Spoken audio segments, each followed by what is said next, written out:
Claudie Gallet, bonjour et bienvenue à la librairie Dialogue, où vous venez aujourd'hui nous présenter votre livre, votre nouveau roman, L'amour est une île, publié aux éditions Actes Sud. Alors, le décor est assez différent de votre précédent roman, il se tient à Avignon. Pouvez-vous nous parler de ce décor et de l'année particulière dans laquelle il se tient ? On est en 2003, l'année de la grande canicule. Il fait très chaud à Avignon ce mois de juillet-là.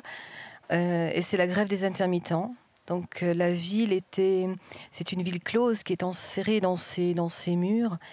Et les comédiens, les spectateurs étaient violemment pris dans des querelles entre ceux qui voulaient jouer et ceux qui ne voulaient pas, entre la place de l'art dans la société. Donc tout tourne autour de ce sujet-là. Alors Marie, elle me touche beaucoup.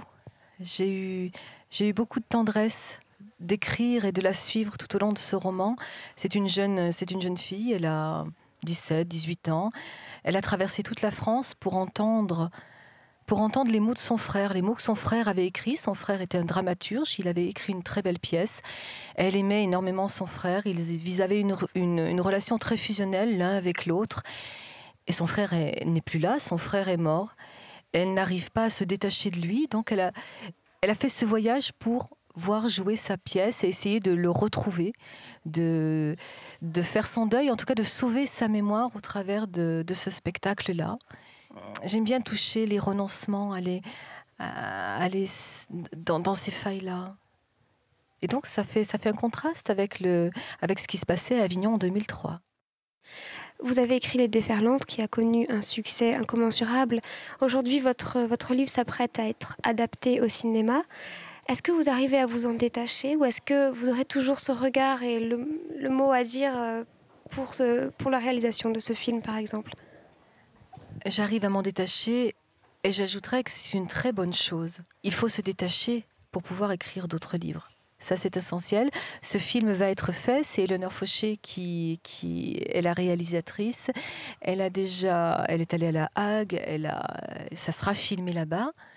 Je lui fais entièrement confiance. Mais ça sera son œuvre à elle. C'est un autre support. C'est des images. Moi, je suis quelqu'un de mots, quelqu'un de papier, de crayon et de mots. Elle va montrer Les Déferlantes sur un autre support. Donc ça sera son travail et je lui fais vraiment confiance. Vous évoquez également le rôle de l'art pour les hommes. Quelle place lui accordez-vous vous-même ? Essentiel. Là, on est dans une librairie. Je vois Kandinsky, Freud, on passe de la musique à l'art plastique. Elle est essentielle. Je crois que des gens qui ne se parleraient pas dans la vie normale échangent autour d'un tableau, échangent autour d'un livre. C'est essentiel, il faut préserver. Et puis c'est ce qui nous fait rêver, c'est ce qui nous amène vers autre chose.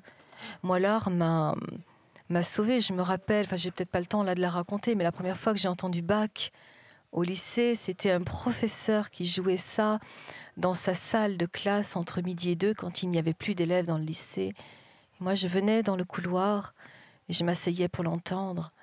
Et c'était absolument magnifique parce que je ne savais pas que ce qu'il jouait, c'était Bach. Bach, je ne savais même pas ce que c'était.